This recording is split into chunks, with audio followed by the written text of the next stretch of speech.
فیشہدن جماعت المسلمین۔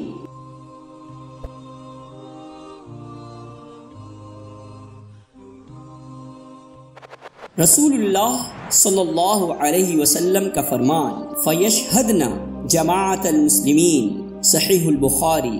خواتین بھی عیدگاہ میں جماعت المسلمین کے ساتھ حاضر ہوں۔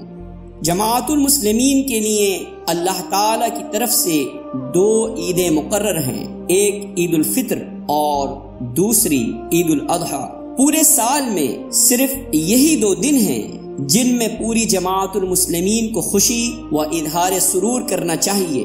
ان کے علاوہ نہ کوئی عید ہے، نہ کوئی اور عید مقرر کی جا سکتی ہے۔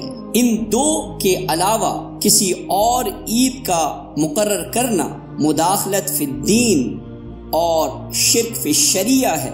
ایام عید میں سب سے زیادہ اہم کام عیدگاہ کی حاضری اور وہاں نماز عید کی ادائیگی ہے۔ اس مقام پر برکت و مغفرت کی بارشیں ہوتی ہیں۔ کتنے خوش قسمت ہیں وہ لوگ جو اللہ کی اطاعت کرتے ہوئے عیدگاہ میں حاضر ہو کر عید کے دن کی خیر و برکت کو حاصل کرتے ہیں۔